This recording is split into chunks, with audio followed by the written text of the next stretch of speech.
a goal success coach, I am also very, very full time in a corporate career.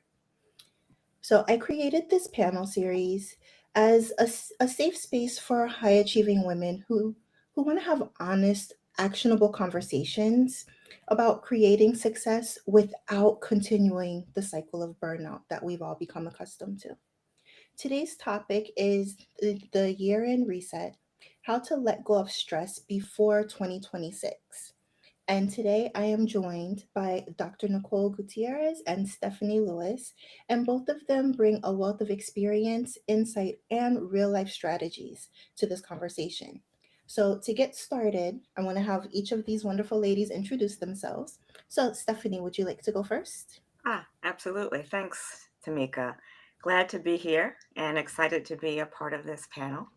My name is Stephanie Lewis, and I'm the founder of an organization called Live Well Flow, certified national board certified health and wellness coach, and mindfulness meditation and qigong instructor. And I help busy professionals and caregivers navigate stress, prevent burnout, and bring a sense of quiet steadiness to their life. And I do this principally through mindfulness practices, mindful movement like Qigong and breath work, and other self care practices. I am recently retired managing attorney, and that also informs my work in terms of the experience of a busy professional. And I serve as co president of the Mindfulness in Law Society. Glad to be here. Thank you. Dr. Nicole? Hi, and my name's Dr. Nicole, and I'm a board certified psychiatrist and weight loss expert. I help people use GLP-1 along with emotional awareness skills to be able to not only lose weight, because GLP-1 is a good job helping you lose weight, but then also be able to maintain those weight loss results on or off GLP-1 using all the psychiatry skills that I've acquired, especially using emotional awareness skills, which is really the key to being able to like calm the internal so that you can be able to maintain those weight results without having all the stress that kind of leads to the binge eating and the increased eating in the future. Oh, I love that. And I know that's a huge goal for so many of us. So, for each of you, I'd like to understand what inspired your approach to stress and stress relief, and then starting to do like a reset at the end of the year. I can So, go first. mhm. So the way that I address and help people treat their stress really has almost been my like trial and error. That's what I'm like. It's really through trial and error because starting off psychiatry, you kind of start learning all these basic principles. You learn about medications, you learn about different basic therapies. But then when you start actually applying that to patients, you start hitting walls. You're like, okay, why is this not working the way I hoped it would? And through just kind of hitting that wall, learning more skills, hitting a wall, learning more skills, it's really led me to helping people learn that emotions really is the quintessential feature. It is the core of the change that needs to be happening and this needs to be addressed so that you can then begin to live that life you want, which no one wants to feel stressed. They feel stressed when they get stuck and can't figure out what the problems are that's leading to the stress. And so teaching them to understand their emotions that they're experiencing is really what's helped me allow people to begin to calm those distressing emotions so that they can live that peace, that joy, that happiness they truly desire, and not control stress as many people want to do, be able to actually calm it.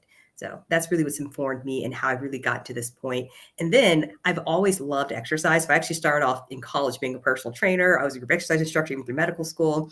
And then when I went on my own weight loss journey, I was like, oh my gosh, I get to combine these two things. So that's really what's inspired me to kind of combine these two pieces to really help people put that psychiatry part of it, which is really all about mindfulness. And it's really all about emotional awareness with the weight loss strategies because they just pair so well together. You need both to be able to get that weight loss that you truly desire. Oh, I love that. Absolutely. And my own journey of managing stress and burnout is really informed how I approach my work with clients as well. As an attorney, as an attorney practicing in a law firm, I hit a wall, like like many do, and it. I don't think it mattered the setting that I was in. I had just sort of accumulated over the years, so much of a lack of awareness of how I was treating myself and how I was not giving myself space. And so that's what led me to mindfulness, which is my primary approach for coaching and for practice. And it has been a game changer for me. Mindfulness, awareness, that non-judgmental being, treating yourself with a sense of kindness as you become more aware of how you are, um, how you are navigating the world and the changes that you can make, so that it is a much more peaceful journey. And we are living in a really noisy world right now. And so we have the internal noise, that we need to learn how to navigate and manage, as well as this extra external noise. And so I've been thinking a lot about stillness and quiet, and how that can help us to manage the end of this year and going into 2026. Yeah, I can definitely see for both of your career paths the amount of stress that each of you would have been dealing with. I think most of us don't think about it like when we're younger and we're trying to determine a career path. We're not thinking about what that potential career path is going to mean for us personally. We're just looking at, we're raised to say, okay, you go to school, you get a good job, and then, you work until you retire. But it's not really focusing as much on the personal aspects because a lot of that is how I ended up in a very similar position. It was just constantly going and going and going. And then one day I was just like, this isn't working. Like, what's happening to me? I can't keep going like this. Yeah, and we're not trained. I mean, actually, we're trained the opposite. I think now Mhm. there's more discussion of things like mindfulness and emotion regulation and self-care. But when we were coming up in law school and medical school, and um, I think we were trained the opposite, right? Mhm. That's, you're not really supposed to be concerned. If you talk about it, then something's wrong with you. Yeah. Mhm. So we are in a better place now, in the sense that people do feel more comfortable and do have expectations that um, their emotional health and their self-care is important. When you said that, all I could think about was like my college professor, deferred gratification, deferred gratification. Uh-huh. And it's almost like you just keep putting that before. And I felt like I never knew when to end that.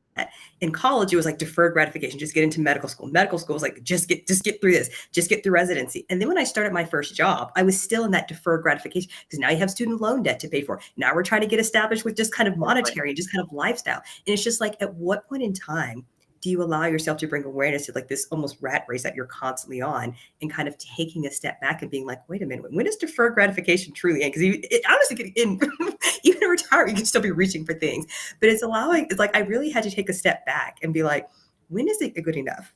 When is what I have okay to just have and not constantly keep needing more, wanting more, having these other miles that I'm always trying to reach for? So that was a huge like buildup of stress for me because it's like, well, if I can do this month, well, then if I can do this year, and it's like the year never ends. It's 2025 and we're still kind of reaching for stuff. So allowing that shift in the way I think, allowing the shift in when I like challenge my patients and I was like, wait a minute. So what is good enough? What is the goal here? And helping people really attach that, because it's easy to get sidetracked with all these other things that need to be done, that have to be done, and just kind of get caught in that loop. Yeah, and whose dream are you living, Yes. right? Yes. Yes. Are these goals your goals? When you reach retirement age and you look back, are you going to have lived the life that you wanted to live? Are you going to have made the choices that you wanted to make? Mhm. And I think that's a huge part, like the relationships. It's kind of like growing up, past professional school. I still feel like I was growing up. It's like sacrificing so much. It's like sacrificing relationship with my children to kind of make sure that we're financially stable, to make sure we have all our debt paid, to make sure we have all these goals done. And it's almost like, what are you sacrificing? And especially those relationships, that's the biggest sacrifice. Because like you can never get those years back with your kiddos. Your kids are grown. Like my son's in high school. He's gonna be a senior next year. He's out the door. Like he's driving. He's like, I see him in the morning and night when he gets home. It's like those children. And it's like, what is the relationship you have with them? What is the lessons you're teaching them? What is the relationship you're building with them as you're achieving and striving? That's one thing I've really had to take a step back. It's like, wait a minute. what is the purpose of all this? Like, Mhm. yes, we're stable, but like at what cost to my children? At what cost, like what were the lessons they got to bear in this? And so I think that's a really important part of like the stress of like, what is your ultimate goal? What is the relationship you want to have at the end of this? Not just what is the thing that you want, but what is that feeling that you want? The relationship you have with your kid is, I think, is the most important. Mhm. Yeah.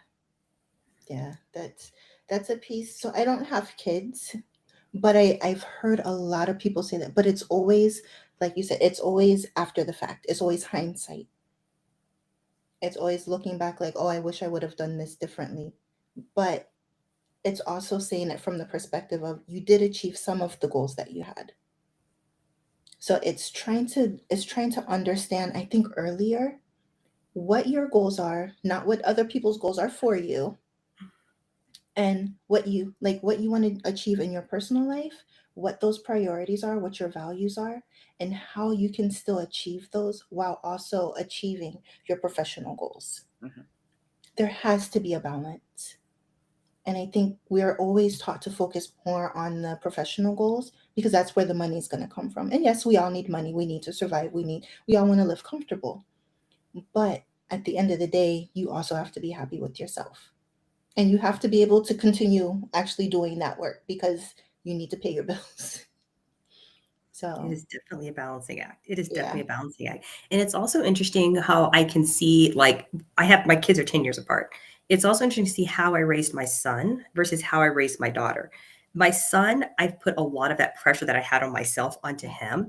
And it led to a lot of rebellion from him growing up. Because I'm like, wait a minute, you need to be great at everything. You need to be doing this. You're doing this activity. You need to like practice right. It's like, wait a minute. What is the goal here?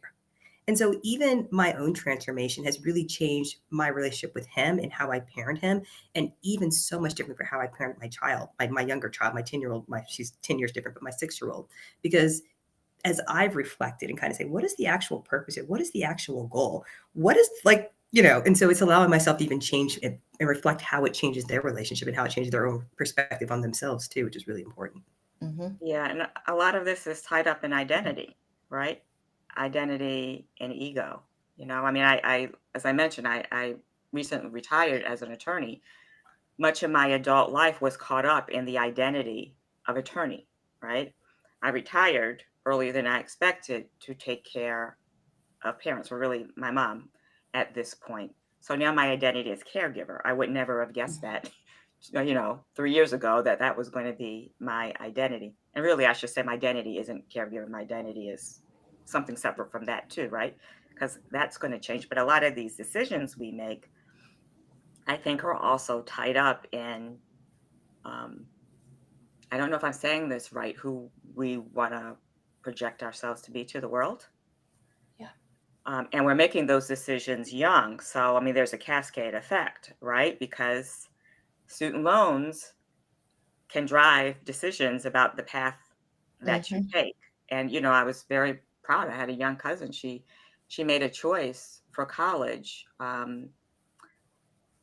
between going to a prominent school and a less prominent school because she didn't want to take on the student loans. And, I thought that was a very perceptive and brave choice in a way, because a lot of people would not have understood that choice.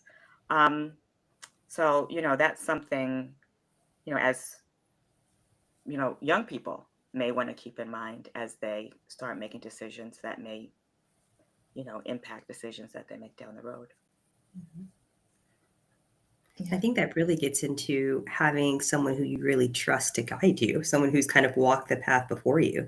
And how you communicate with your children, I think really, like you were saying, really impacts the ability for them to be able to make decisions with their long-term future and goal. But if they don't have like that vulnerable relationship with their parents, where their parents are very validating of them, they're always like, you're going to do this, it leads to them sometimes getting to this like perfectionistic mode. It leads to them getting to these, well, I want to go here because it looks better on my resume. It's a high achieving school. I want to be able to, so they're always like chasing this goal that's almost, it's not unattainable, but it's chasing this goal to kind of decrease kind of the distress they have within themselves. So I think what you're talking about is like someone being able to feel calm and be like, no, this is what's better for me in the long run. So yes, making this decision, I think that's such an important like skill for everyone, especially our young children. Yeah. Yeah. But it's a conversation that our parents weren't having. Like, that's not what they were taught, you know? So it's like, as like each generation, I'm starting to notice more and more mindfulness, more and more looking at, okay, what do I actually want to do? Like, what is the path that's actually going to make you happy? Focus more on, what you're wanting to do and not just what's going to look good to everybody else. I've started seeing that more. I mean, the kids that I'm seeing that have parents that are thinking like that, they're the next generations that are going to be out in the workforce. So maybe not this current generation that's in high school, maybe some of them, but the next ones. It is definitely a balancing act. It is definitely a balancing act, which I struggle with this all the time because there's also going away because I find myself not even going over too far. It's like, okay, so let's validate, let's make sure we're making you happy. But it's almost like jobs are here for us to work and it's here for us to be productive citizens.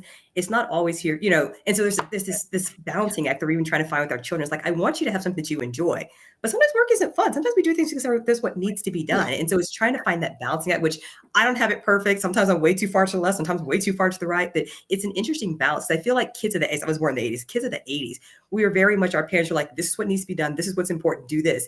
And now we sometimes swing too far to where we're like, well, let's do what you make happy. Let's everyone get a try. Wait a minute. And so I don't know where the balance is. I don't think we all know yet, but it's definitely allowing ourselves to kind of know that we don't have this all figured out. We're trying to really do the best we can to raise well-rounded, productive citizens as best we can. Right. They don't call it work for nothing. Right. Yeah. Yeah. Yeah. You have to figure out there's definitely some pieces that you are not going to enjoy. So Right. There's a you thing have to called understand adulting. that. Yeah. Yeah. Yeah. Yeah. There's gonna be some that you love, and it's like, okay, what job can I actually deal with the parts that I know I'm not going to like, and which jobs where I'm like, okay, that's a step too far for me. Mm-hmm. But Finding that balance. Yeah, I think for everybody though, that balance it looks different for everybody, but also every day for everybody. Yeah, Balance looks that's right. different. And every season of your life is going to be different. Yeah. Mm-hmm. Yeah. Because it's like I have times where I can literally just keep going and work all day long and I feel fine. I feel great. But then I have days where I'm like, no, I'm going to do the bare minimum today because that's what I have the energy for. Mm-hmm. And this is just going to have to be good enough. Mm-hmm. And I think it's allowing ourselves to recognize that difference. That's so important. Because sometimes when productivity day A looks different than productivity day B, sometimes it's so easy to like beat yourself up about that. But it's like, no, realizing that you do the best you can, you show up and do what needs to be done, and you kind of allow yourself to be okay with that. I think that's another hard part to kind of find that balance within ourselves sometimes. Yeah. Yeah. And sometimes that stress and lack of energy comes from, the internal drivers like perfectionism. Or rather, I should say toxic perfectionism. There's nothing wrong with striving for being, doing at the absolute best you can. But at some point, it tips a scale. Again, balance there as well. Mm-hmm. Yeah, that's what for me, I started looking into like cycle-based planning. For me, that is a huge piece in understanding the different phases of your cycle and how your energy changes and your focus changes. That's what gave me the opportunity to give myself grace on those days where I'm like, I'm tired. And then it's like now, because I've been doing it for so many years, I'm like, this is just not the time for me to attempt to pull like, a 12-hour workday doing like super focused work. It's like right now I need to do like my absolute minimum admin work. Let me just clean up the back end, set my plans, set my schedules, and then when it's time, when I have that energy, I'm ready to go. Mm-hmm. But it's also understanding that I have a job where I have the ability to kind of dictate what my workday is going to be like and what my workload for that day will look like. Not all the time, but it is something that I do recognize as, okay, this is not something everybody does or not something that everybody has the ability to do. So sometimes if you need more sleep, then you have to find ways in your personal life to make that part easier so that on the back end you can give yourself what you need so that you can still make it through your day. Yeah, and you make you make several important points there about really listening to your body and what it needs and what it can give, but also not everybody has the ability to back off Yeah. of what it is they're going to do that day. So then the question is, how do you feed yourself? How do you nourish yourself on those days where you do need to keep Yeah. going? how do you, take that pause and, give yourself a breath and, give yourself sort of moments of, checking in internally throughout the day so that you can keep going in a way that doesn't completely burn you out Yeah. and affect the quality of the work that you're doing. Yeah. Yeah, that's, to me, that's where, like, sleep is a big piece, but Yeah. you can also do certain things like meal prep ahead of time, Mhm. because I've done that leading into weeks that I knew were going to be busier. So when I do that, those nights where I didn't have to cook dinner because I had everything ready saved me so much time. You don't realize how much time you spend every evening cooking dinner until you do that. It's like take a few hours on a Sunday, prep everything, and then during the week, you can take a break, go throw something in the microwave, or if you just need to throw something together because you've already cooked it and you just need to pull the meal together, now it's like you just feel like you can actually get something done and it's taking that extra stress. So I think it's each person looking at the things in their life that take time that they could either try to do something ahead of time or just maybe have somebody else do it for them that week Mhm. or that day. You Yeah. know, sometimes you need somebody else to maybe iron. I don't know if anybody still irons, but I do every once in a while. but I mean, like there have been weeks where I've lined up my closet so I have all my clothes ready for the week. Like if I know, okay, on this day I have a certain meeting and I want to look, extra professional, I have those clothes already lined up. That saves a lot of time in the mornings. Not having to stop and think about, okay, what am I wearing today? It's like, nope, it's already here. Let me just grab it. My lunch is already prepared. Let me just grab that off the fridge on my way, on my way out the door.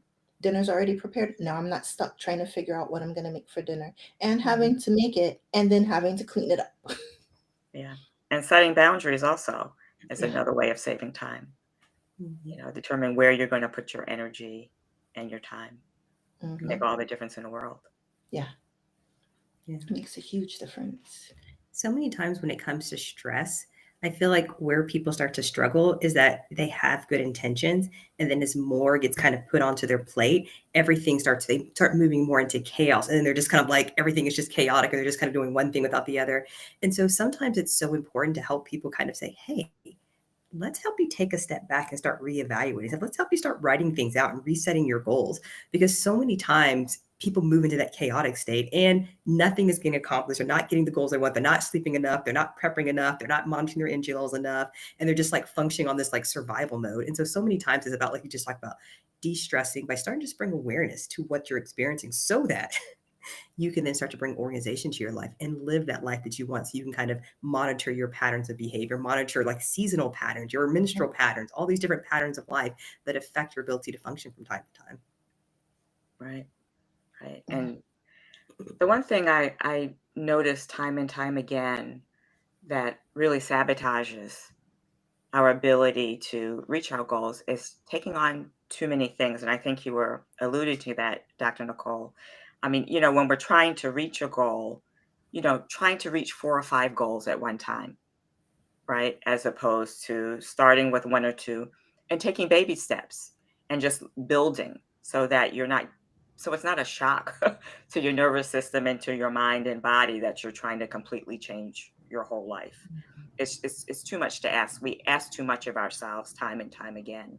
And so that is I think of one of the most important things that someone can do when they're trying to make a shift is, again, that awareness of what is most important, what is intrinsically motivating to them, and then breaking it down into something that's actually manageable and sustainable and that they can stick to.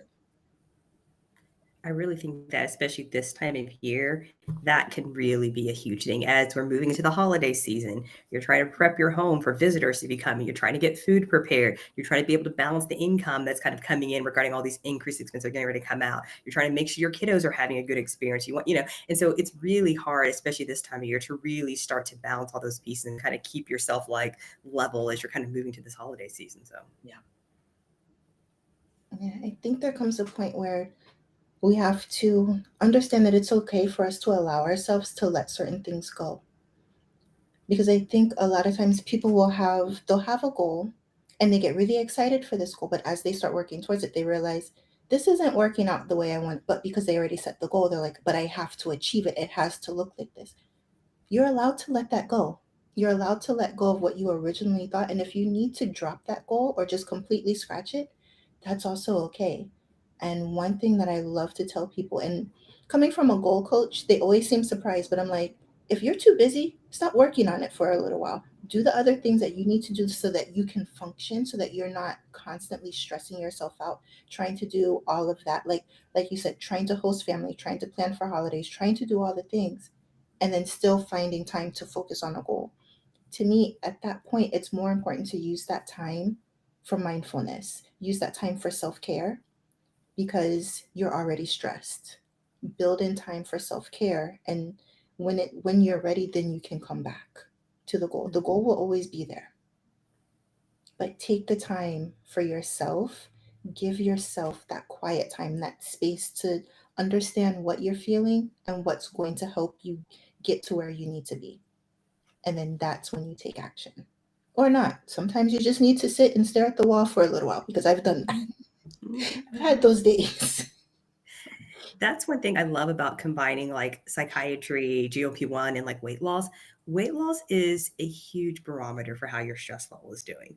When you find yourself like all of a sudden you're gaining 3 to 5 pounds, it's a good time to be like, what is going on here? I can tell you, like, even like random arguments with my husband, or even arguments that just I feel bad about stuff. One time I put on like 7 pounds. He was busy. He was getting ready to take me and my son were going to go on a band trip to New York, and me and my daughter were going to be home. And I'd asked him on a Monday, hey, can you take pictures of me? And he was like, sure. And then Thursday comes around, like, hey, can you take pictures of me? We talked about this. And he was like, I have 10 things to do today. But my loving husband dropped everything he was doing and went and did what I asked. But that guilt just started eating me up. And I'm just like, I took off this weekend. I took my daughter to my mother's house that Friday. And just the stress of me feeling guilty for asking him to do something that he dropped everything to come help me with, including having a huge busy weekend I had planned, like I just ate through it. Why? Because I had given myself so much guilt and had so much built up, and the stress of everything. It was just like, that's a huge barometer for allowing us to say, where is the balance for yourself? Can you even start to recognize when these functional patterns, like you said, those self-sabotage kind of start to kick in for yourself, so that you can then kind of move and be like, uh-oh, I'm doing it again. And then move inward and start reflecting, so that you can kind of calm and kind of break some of those patterns of behavior that you don't even realize you're doing sometimes. Right. And bringing kindness to that process, not Mm-hmm. judging yourself, just saying, okay, we got a little off track here. I'm human. I can do that. And I can bring myself back on track without beating myself up, without the self Mm-hmm. criticism, without the judgment, and just get started again. It's another day. Every breath is another opportunity to start again. Mm-hmm. We don't have to beat ourselves up about it. Mm-hmm. Yeah. And I think that belief in that it's actually possible to change, that it's actually possible for tomorrow to be better than today. Because so many times I talk to people that are like, but it's like, wait a minute, no. Let's first of all attach to the goal. Do you think this is possible? Do you think that you can change? Do you think tomorrow can be better than today? Because I see a lot of self-doubt. People start doing that. It's like, wait a minute, we know we want this, but you have to believe it's possible for you. I believe it's possible for you, but do you believe it's possible for you? Such an important part of that kind of self-care, kind of judgment-free kind of goal that we all have for each other. Yeah, and that's one of the benefits, I think, Dr. Nicole, of starting small.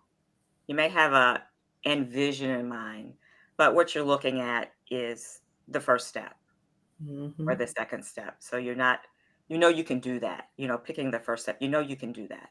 It's a little bit of a stretch, but not a monumental Mm-hmm. stretch. And then you just add to that, right? Those little bite-sized pieces, like start Exactly. small and just let it kind of like a snowball, just slowly get bigger. As Exactly. you get bigger and stronger, you're able to like hold more and do more. So certainly. Exactly. Yeah, and that actually brings me to another question. So, for women that are trying to learn this and understand, how can they tell the difference between like a healthy reflection, looking at what it is that they're doing and say, okay, this is the pattern that I'm seeing. I need to, make this change, or I need to think back to what, my doctor, my friend, or whoever said, versus when it's just purely self-criticism. That's not something that's going to be constructive.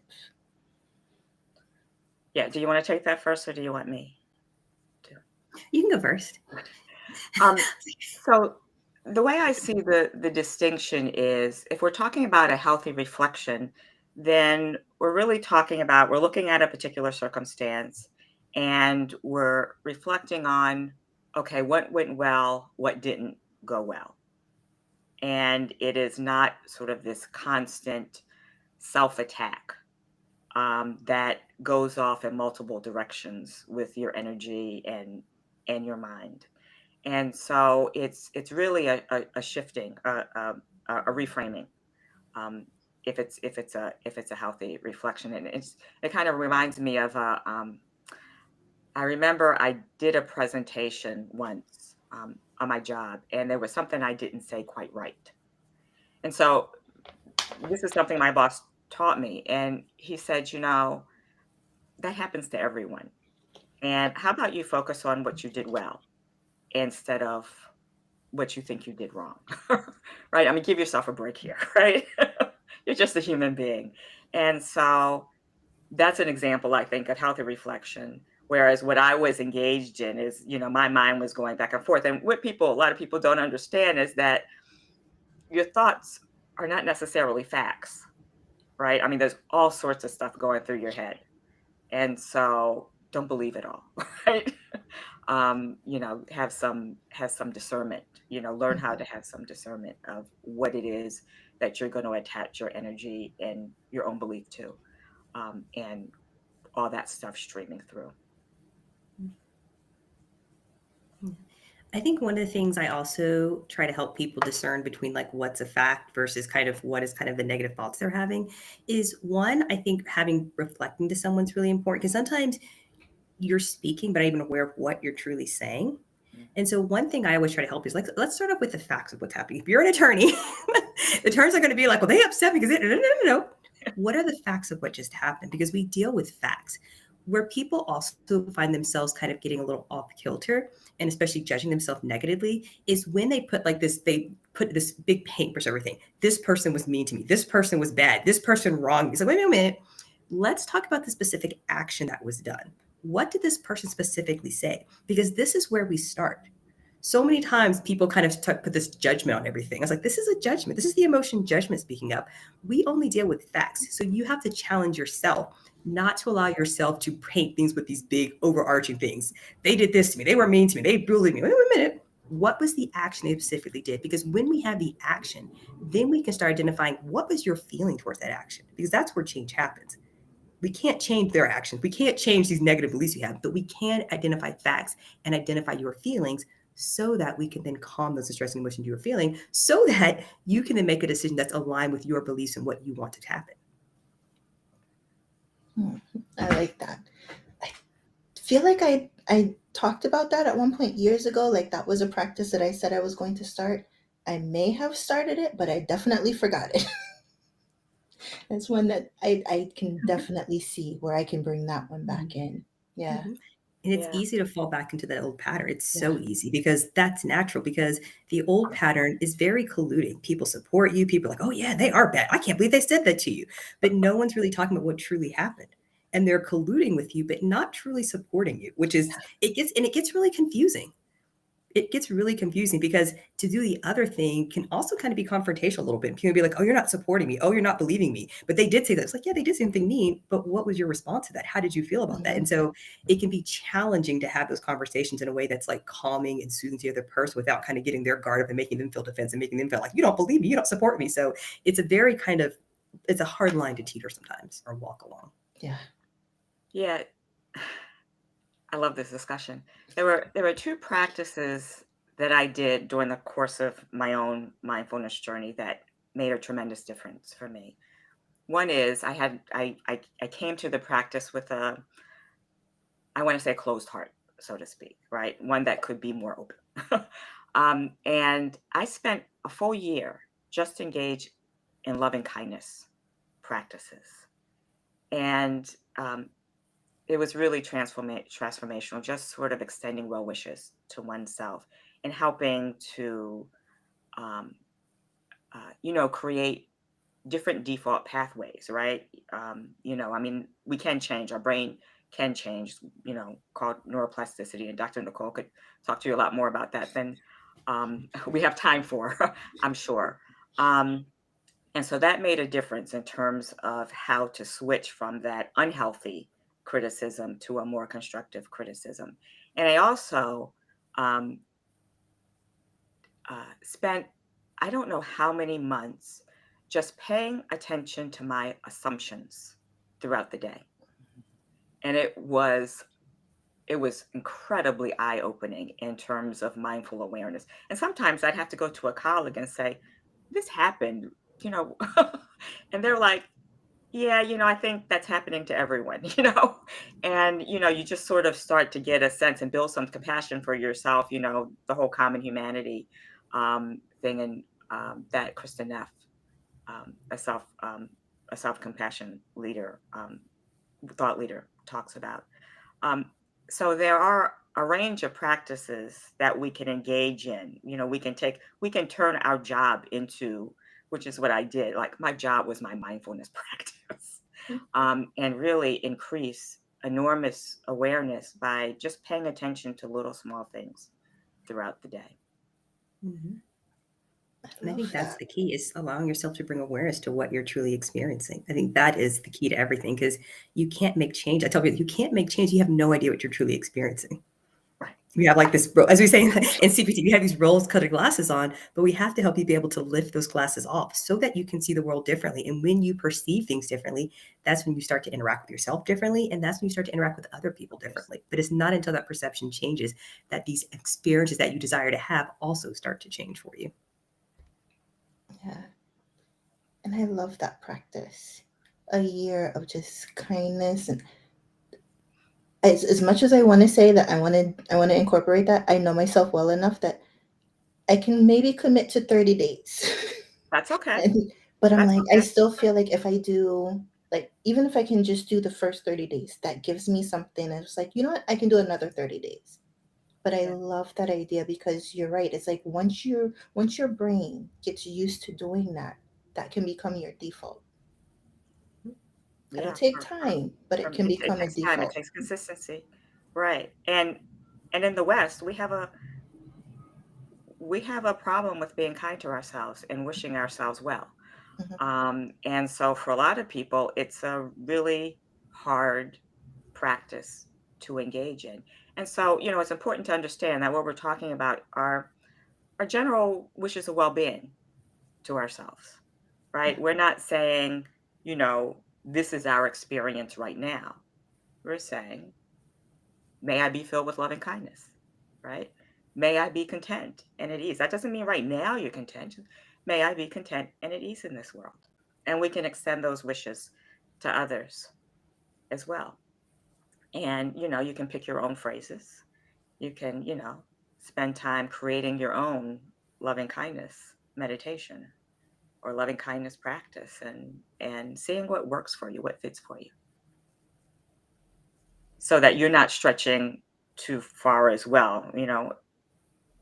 Again, if we try to stretch too far from where we are, then we may not continue doing it. Yeah. Yeah. This is one area. So before we went live, we were talking about the use of AI and Chat GPT.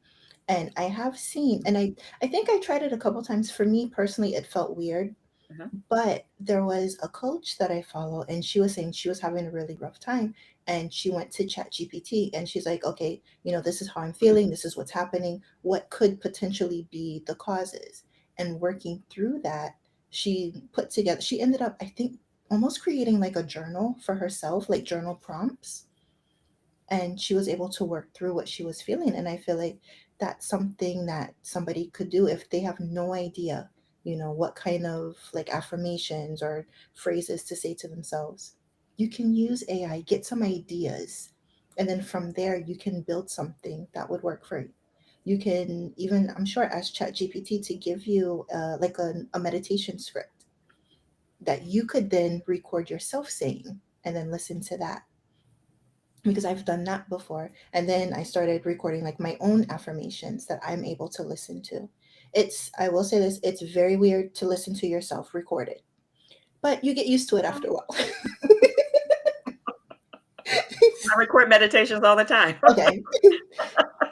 So I've recorded them, but it's different for me to record them for other people versus me recording it for me to listen to on a regular Yeah, yeah, basis. okay, yeah, So yeah. I mean, I think the thing to keep in mind, though, is yes, AI can be a great tool, but both, but mindfulness, meditation, they're not substitutes. They're not no, therapy. They're not substitutes for. So it depends on the circumstance, what's right. I mean, you sort of your general, you know, yeah, experiences that most of us have. That's one thing. But discerning when you need more than that, when you need professional support is an important part of the process as well, so that we're not misusing yeah, these practices and also, trying to fit a square peg in a round hole.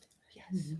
This actually reminds me of a patient I had the other day where their chief complaint, because they didn't have enough information, they couldn't put the pieces together or verbalize what the true problem was. But person who's been listening to these same complaints and problems for like, what have been a psychiatrist for, I don't know, 10, 15, 20 years. I mean, when I graduated, I don't even know anymore. It's been too long. But anyway, I knew the thing she was coming in was a symptom, not a problem. And so if she had just typed that into Chat GPT, she would have been off on this tangent on something else that was actually oh yeah, not truly addressing the reason that was causing her yeah, lack of motivation. Because lack of motivation was a symptom. That wasn't actually the problem. That's what she focused on, but that wasn't actually the problem. And so as I just kind of talked to her a little bit more, by the end of the session, she was like, oh.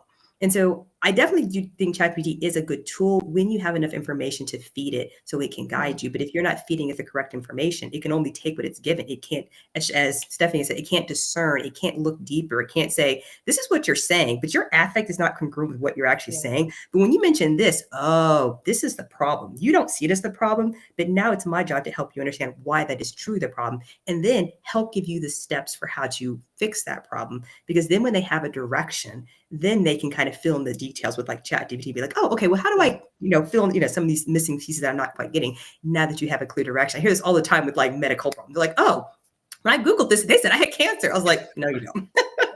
That's what that is. I was like, yes, yes. Yes, they're going to give, yes, but it's for medical persons to have enough pattern recognition to understand the subtleties of these symptoms and you understand how you're saying things. Like, no, that's not what that means. That's not, And so that's in between like a discernment of a professional that's been doing this for a long, that's studied it, rather than just typing in facts and not facts, but typing in a fact and then trying to get another fact, because so much of this is subtlety. Some of this is like, it's the feeling that you're getting as someone's talking. It's not just like, I heard you say this, but that's not really what you mean. I know that. So much of that is important. yeah, yeah. And I will say for me, because I've been doing this for so long, I'm able to look at it and be like, okay, I like, because I did try it once and I was like, that's not it. And I'm like, okay, this is what's happening. This is where my past experiences have Mhm. informed, how I'm feeling now. And so I think if you've been on more of a self-awareness journey, you may be able to use that tool a little bit more. But I definitely wouldn't say to try and use any sort of AI as a therapist. That is, I'd also say don't just stop Googling symptoms. I've taken myself way too far doing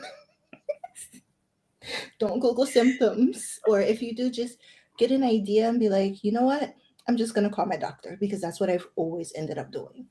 Like I'm looking at this like, is it really that bad? You know what? Let me just make a doctor's appointment and get this over with. Like it's faster. It's faster if you just, you know what? If you know you're gonna end up there, just go straight there. Don't take the roundabout path. So, okay. So, what's from each of you? What's one, if you could just pick one, or if you have maybe two, but a simple practice to help women release stress or any expectations that they have of certain maybe interactions or just like results before we step into the new year? I'll go first, I guess. So, one of the things that I think is so important, I really think it's twofold. I think one, allowing yourself to do like coping skills. Coping skills means something that's going to hit this vagus nerve to kind of calm the body. So, I think when you can allow yourself to view things in a calm fashion, it allows you to be able to view things differently. So, one, how are you allowing yourself to start the process? So, starting with some kind of coping skill, whatever your favorite type is, and whatever works best for you, whatever the situation may be. The second thing that I think is really important for being able to calm stress is then I love doing like those ABCs. This is like the precept I always recommend everyone doing those little ABCs. What is the awareness? What is going on? What is the situation? How deep can you take that awareness point? What is the thought you're having? What is the behavior response? Because the more you're able to observe yourself, the more you're able to bring awareness to what you're truly experiencing, how you're interacting with the world, that is the point where you can start to make a change. But if you have no idea what you're experiencing, it's hard to begin to make a change. So many people come to me talking about the symptoms they're experiencing. Like, these are symptoms. These are not actually the problem. But once we can have you take a step back and see this as a whole, see that everything that's actually happening to bring awareness to that, that's when you can start making different changes. That's when you can start living life differently. So that's what I always recommend to people. What is your coping skill that you'd like to implement? And then what is your awareness practice so that you can begin to know what's going on, so that you can then relate it to what's triggering the emotion stress, so that you can then make a change in that. Because you can't change something you have no idea what you're experiencing. And I would add to that to um, find the practices that most resonate with you, the ones that you can do. The best practice is the practice that you can do. But also make sure you include in that practices that are at the ready no matter where you are or what you're doing.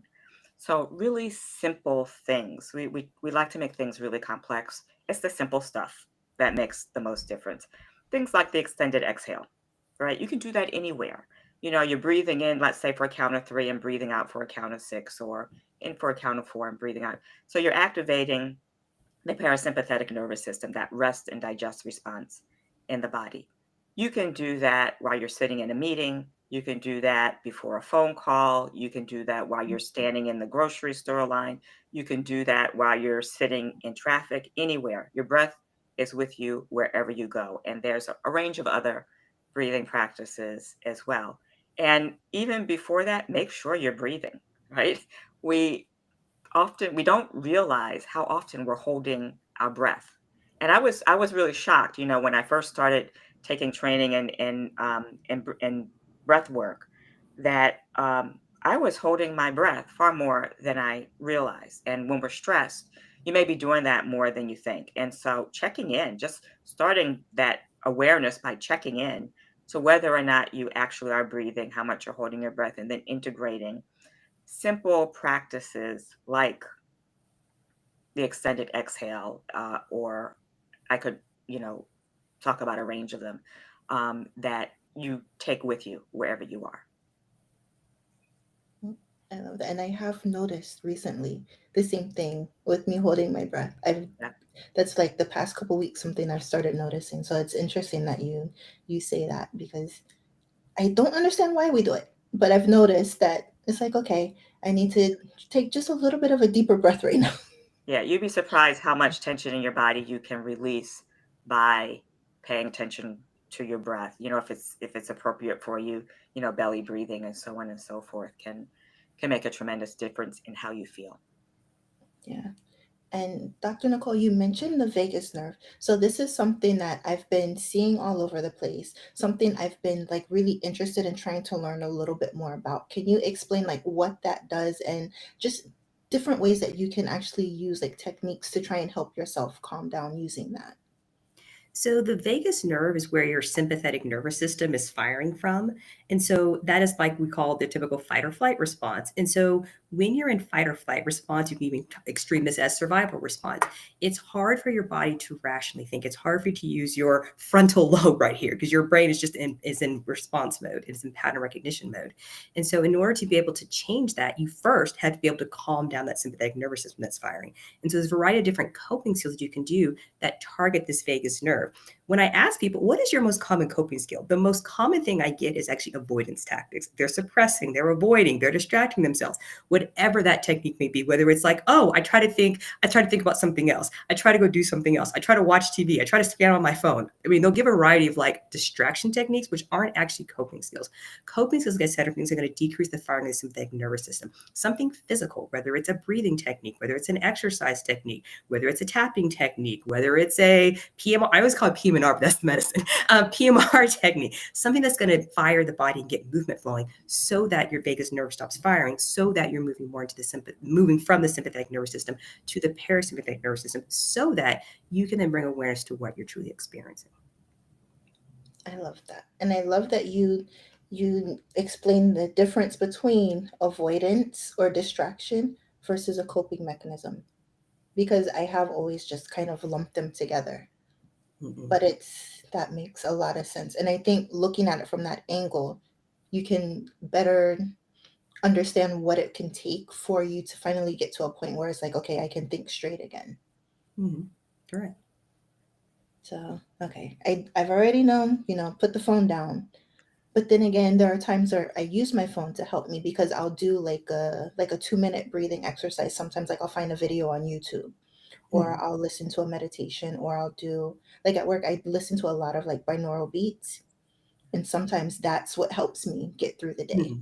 So it's just understanding those differences. So I'll have to keep that in mind too for me. Mm-hmm. Exactly. So, okay.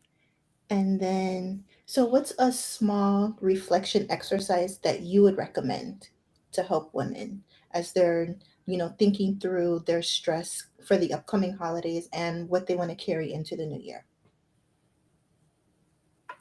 And so when I think of reflection, one, this can be of varying levels of reflection.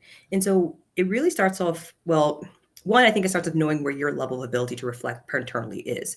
Most people's is actually quite low. And so usually we're starting off pretty high. Like, first of all, can you just bullet point out? Like, I love that. What is the business phrase? It's the SMART goals. What is your SMART goal? Can you actually put down in an actionable, a timeline? What is your SMART goal? Can you even start there? And especially when it comes to the holidays, what is the goals you have for yourself? Can you start just aligning what those goals are and just write them out, bullet point them out? And then the next step is, how do you want to feel? What is the feeling that you desire to have? And are these goals that you have set for yourself aligning with that desired feeling you have? And so that's one way you can start to really kind of take a step back and look about that. Say, these are principles way you can reduce stress. Because if all of a sudden you have all these goals set up, you'll be like, doing 8 things like this in 3 days is not going to make me feel very happy. Well, maybe you just start cutting some of these off so that you can actually have time to rest in this period. And you're not just running around and chicken with your head cut off. And so really writing it down is so important, because sometimes we just have this running list in our head and we have these ideas and we're just going through it. But putting it on paper allows you to make that alignment possible so that you can reduce your stress and have that more closely desired feeling that you desire to have for the holidays. And a big part of the stress during the holiday season, of course, are the people around us, the relationships, right? So, um, another thing one can do is know what's draining your energy and knowing who are your energy vampires, so to speak, and coming up in advance with strategies for how to manage that, how to manage your time around that person, how to manage how you respond as opposed to react, and knowing what to let go, just letting it be, and not taking it on, can also make a big difference in terms of setting those emotional boundaries. Yeah, yeah. Just thinking, I'm like, there's so much. And it's funny because I always, corporate SMART goals are everywhere. Yeah. Corporate does not care how you feel. So it's taking that extra step of personal accountability, Yeah. so, and I know a lot of people probably don't set SMART goals for their personal goals. I think for most people, unless they've been doing goals for like a certain amount of time, they're just saying, you know what, this is my New Year's resolution, because that's the time of year that we're in. But then by February, everything's gone back to, what the routines were. And so I think it's like you said, understanding what the goal is, being very specific. I do definitely agree with writing it down, but it's also knowing what's not going to work for you, what to take out, and also knowing how you're expecting it to make you feel, so that you know if you're on that right path. Because you may think that, okay, well, if I achieve this goal, then I'm going to be happy. But then as you start working towards it, it's like, oh, this isn't making me happy. It's like, it's time for you to really analyze that, I think, and be honest with yourself and know that it's okay to let that go. If it's not, now granted, you're not going to be happy the entire journey. I'm not saying that at all. There are going to be times where you're like, why did I decide I wanted to do this? But in the long run, if you, as you're working through it, if you're looking at it, if it's truly not taking you where you thought it was going to go, if if you're looking at what that end result is going to be based on where you're at, and it's not what you thought it was going to be, make the change now.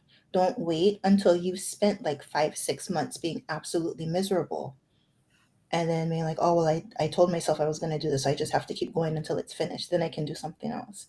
Like, you're worth more than that. Like you, your happiness, just your life. You're worth more than you being miserable every single day just to achieve something that you're no longer aligned with anymore. Yeah, and that goes back to your comment earlier about allowing yourself to just let some things go. Yeah. Yeah. We need to allow ourselves that grace. We give it to other people, Right. but we need to give that to ourselves as well. So going right back to your kindness and love. So that's, I think that's a huge piece. That's a huge thing to remember, that each of us needs the capacity to do that, but we have to start slow. If it's not a practice that you're used to, you have to start slow because your brain will rebel. I've tried making massive changes all at once. After about a week, my brain is like, you know what, you have a headache today, you're not doing it. Hmm. So just take it slow, take it one step at a time, but focus on the things that you're truly wanting to do. So as we're coming close to the top of the hour, I'd like to ask each of you. So if there's one message that you want any of our viewers to walk away with, what's the one thing that you want them to hold on to? I think for me is knowing that you can truly achieve that goal you have for yourself. And I mean the emotional goal, the goal of happiness, the goal of peace, the goal of wanting to be able to feel calm. It is truly achievable, but it first starts with you believing that it's possible for you. Yeah, and I think for me, it would be where you focus your attention and your energy, where you focus your mind is where your attention and your energy will go. So being aware of what you're paying attention to, what your goals are, and where you're putting your energy so that you are going in the direction that you actually want to go and giving Yeah. yourself grace along the way. Yes. Yes. Thank you, ladies. This is like every time I do one of these conversations, it's just there's so much wisdom coming from everybody. I love seeing, like what everybody's paths have been, what their journeys have been to get to where they are now, and then being able to share that wisdom with everybody. So thank you both for being here and sharing your time, your wisdom, and your energy today. This is it seemed like everybody that I've pulled in, we've had such a good energy together, and I've absolutely loved this conversation. So, and for everybody who's here watching us, thank you for being here, whether you're watching live or if you're able to come back and catch the replay. If there's something from today's discussion that truly resonated with you, then we'd absolutely love to hear about it. So you can leave a comment below, or share your biggest takeaways, or share the video with somebody who you think also needs this message. Okay, and then if this discussion piqued your interest in any way and you want to hear more or learn from some other amazing people as well, then you can check out the YouTube channel Balance Success with Tameeka Leon. And if you subscribe, then you'll be able to see when the upcoming conversations are. But again, all of them are just as wonderful as this one because everybody that I've brought in has been amazing. So until next time, keep showing up for yourself with grace, balance, and courage. And I hope you all have a wonderful day.